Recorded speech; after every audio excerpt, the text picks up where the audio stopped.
Bismillahirrahmanirrahim. Assalamualaikum warahmatullahi wabarakatuh. Alhamdulillah, Allahumma shalli ala nabiyina Muhammad.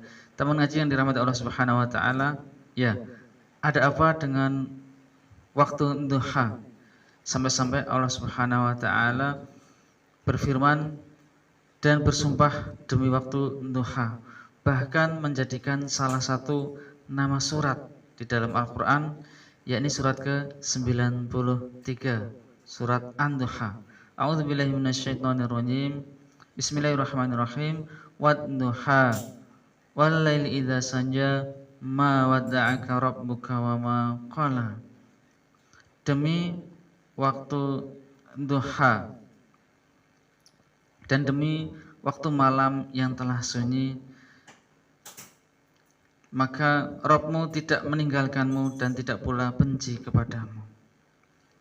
Ya, teman ngaji yang dirahmati Allah Subhanahu wa taala, surat ini ataupun ayat ini turun yakni diriwayatkan oleh Imam Ahmad melalui Abu Nuaim Sufyan memberitahu kepada kami dari Al-Aswad bin Qais.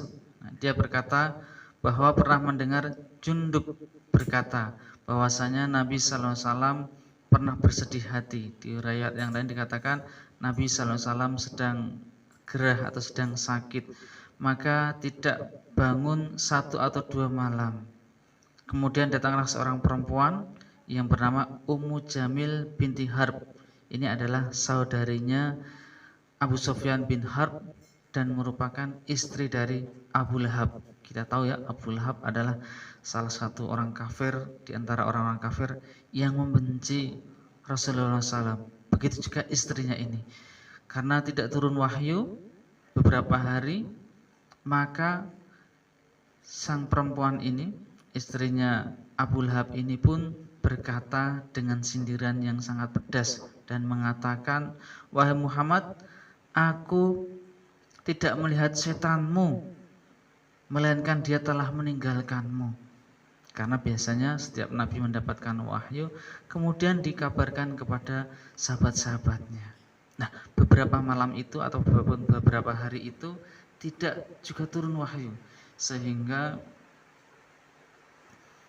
sang perempuan ini, Ummu Jamil ini pun menyindir ataupun mengejek Nabi dengan mengatakan, tidak melihat setanmu, melainkan dia telah meninggalkanmu. Maka turunlah ayat ini, wadduha walaili idza sanja ma wadda'aka rabbuka wa ma qala. Lalu ada apa dengan waktu duha, teman-teman sekalian? Ya.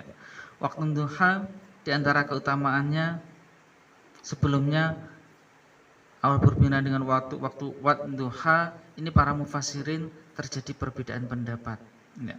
Seperti At-Tabari, Al-Baghawi, Al-Qurtubi dan yang lainnya menyebutkan waktu duha artinya adalah waktu siang. Karena Allah berfirman wadduha walaili idza sanja, demi waktu duha dan demi waktu malam yang telah sunyi. Artinya kebalikannya malam adalah siang. Namun mufassirin yang lain menyebutkan wadduha, demi waktu duha adalah khusus spesifik waktu duha, yakni waktu ketika matahari setelah menyingsing sampai sebelum matahari di tengah-tengah ataupun di atas kepala kita pas. Artinya sebelum waktu masuk zuhur. Wallahu alam. Dan keduanya tidak bertentangan, artinya waktu duha adalah bagian dari waktu siang secara umum, kebalikannya waktu malam atau lail. Kemudian apa keutamaan waktu duha sampai-sampai Allah berfirman ataupun bersumpah demi waktu duha?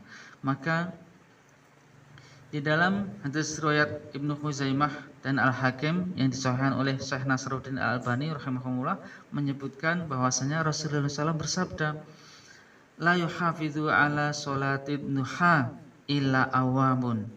Qala wahya sholatul awamina, yang artinya tidak ada yang memelihara sholat duha kecuali orang-orang yang kembali kepada Allah. Beliau bersabda, dialah sholat awamin, sholatnya orang-orang yang kembali kepada Allah. Artinya sholat duha itu dimiliki oleh orang-orang yang kembali kepada Allah Subhanahu wa ta'ala. yakin kita akan kembali kepada Allah Subhanahu wa taala dan segala urusan kita kembalikan kepada Allah Subhanahu wa taala, karena Allah adalah yang akan membalas kebaikan dan keburukan sesuai dengan amalnya masing-masing. Dan sahabat sekalian, kapan waktu duha, sholat duha yang paling pas? Maka Rasulullah SAW di dalam hadis riwayat Muslim pun bersabda, sholatul awamina hina tarmindu alfisolah. Sholatnya awamin, sholatnya orang-orang yang kembali kepada Allah adalah tatkala kaki anak-anak unta mulai kepanasan karena menginjak pasir.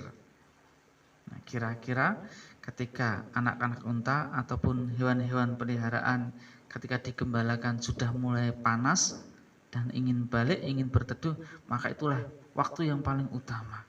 Nah, para ulama menyebutkan diantaranya sekitar pukul 10 sampai pukul 11, wallahu alam. Akan tetapi boleh di awal waktu sekitar jam 8 misalkan, itu juga sudah diperbolehkan. Namun yang paling utama adalah ketika hewan peliharaan sudah mulai kepanasan.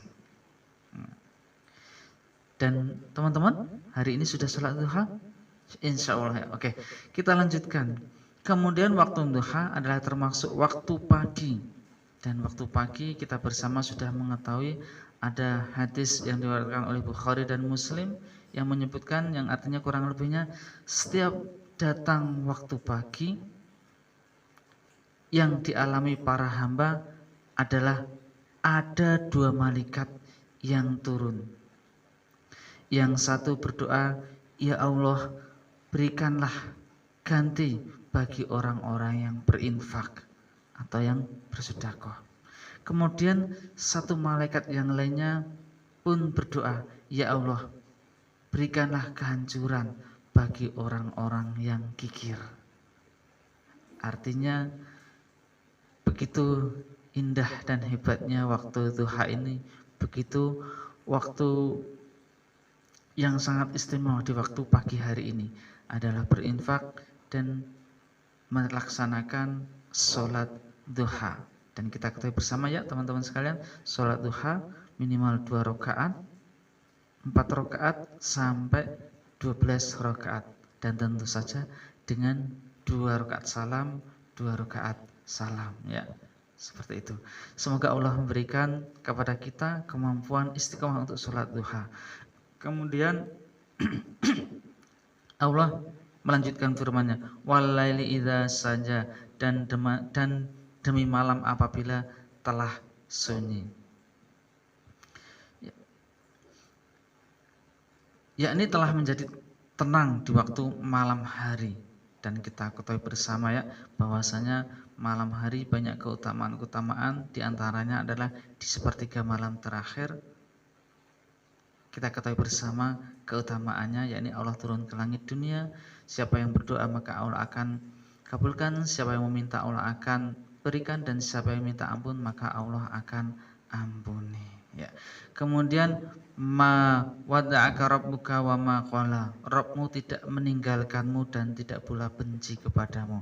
Ini adalah penegasan ataupun hiburan dari Allah kepada Rasulullah SAW saat itu beberapa malam ataupun beberapa hari tidak turun wahyu dan kemudian disindir ataupun dihina oleh seorang perempuan ini, maka Allah pun menghibur dengan ayat ini dan menegaskan bahwa Rabb Allah Subhanahu wa taala tidak meninggalkan dan tidak pula membenci Rasulullah SAW. Wallahu a'lam bishawab. Wassalamualaikum warahmatullahi wabarakatuh.